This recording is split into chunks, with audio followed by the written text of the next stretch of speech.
Ang Paskohanong mensahe gikan sa nagunang gobernador sa tibuok Pilipinas. Tungod niya ang Cebu mausab ang nagunang lalawigan sa tibuok nasod. Cebu is the best. Ang probinsyana, Gobernador Gwen Garcia.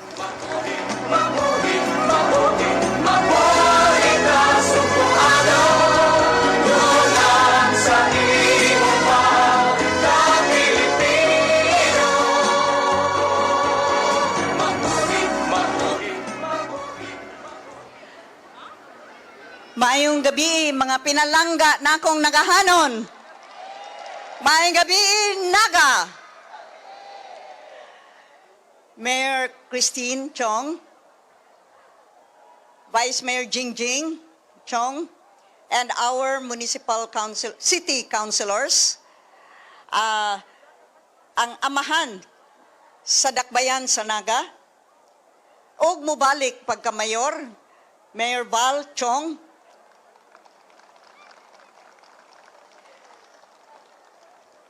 ang atong provincial board member, Yoli Daan,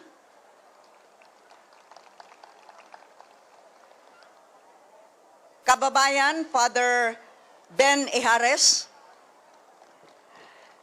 sa atong mga barangay kapitanes o mga barangay officials, ang tanan nga niya nagkapundok karon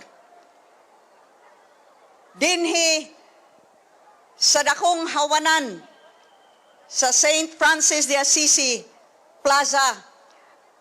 Sa makausap pa, maayong gabi kanatong tanan.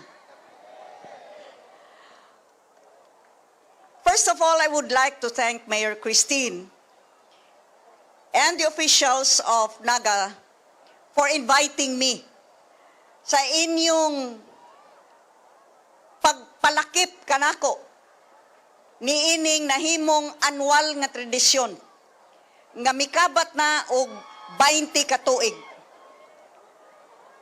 Ang Christmas light up ceremony nga atul gayud sa pagsaulog sa piyesta sa Immaculada Concepcion.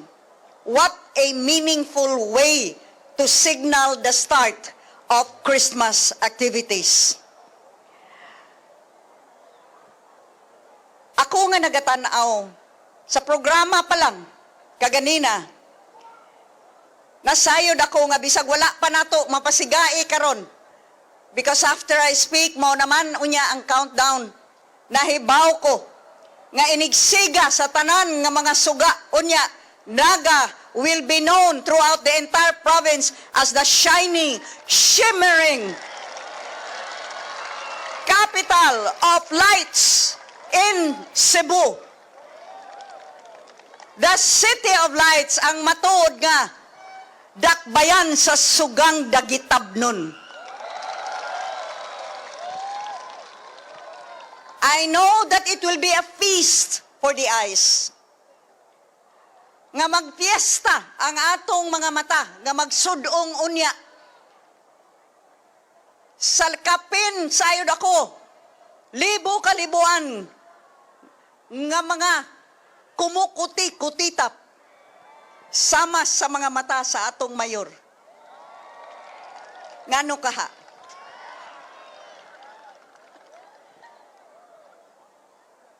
Apan labaw pa ni ana. More than what our eyes will see, ang labang importante mao ang mga emosyon nga mapukaw sa atong mga kasing-kasing.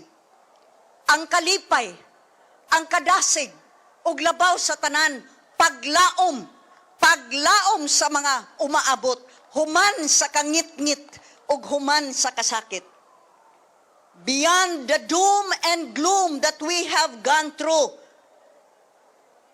here in the city of Naga, we have survived. We have prevailed. There are better things to come, and the future is bright indeed. And all this, ang mga manindot kaayong nahimo, all of these these accomplishments are made even more meaningful kay nahimo kining tanan bisan pa sa dakong hagit nga atong giatubang ang COVID-19. Mipadayon ang dakbayan sa Naga sa paglambo, pag-uswag o paghatag o pagtagad sa mga nagahanon. Kana mo'y labing dalaygon. O kana nahitabo.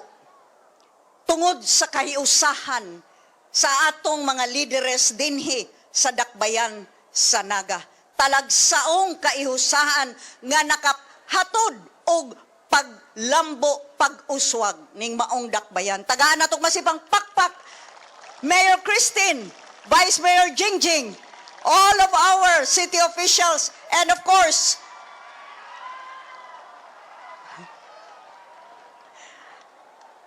our patriarch, Mayor Val Chong.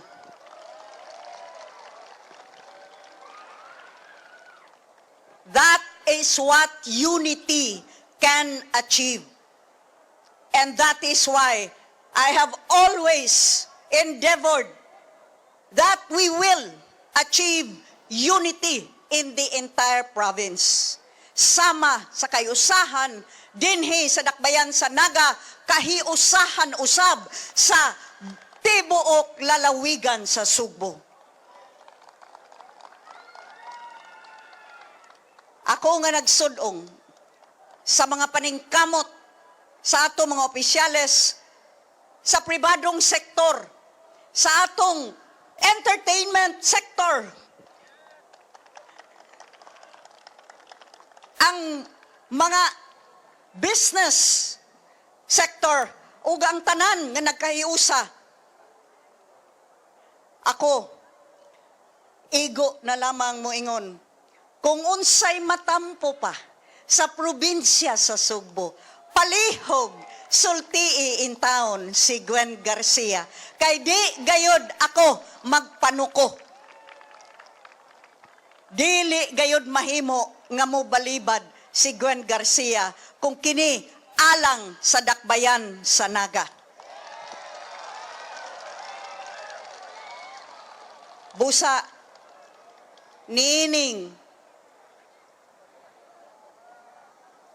adlaw Disyembre 8 sa pipila ka gutlo ato ng pasigaon ang tanan nga gipangandam karon.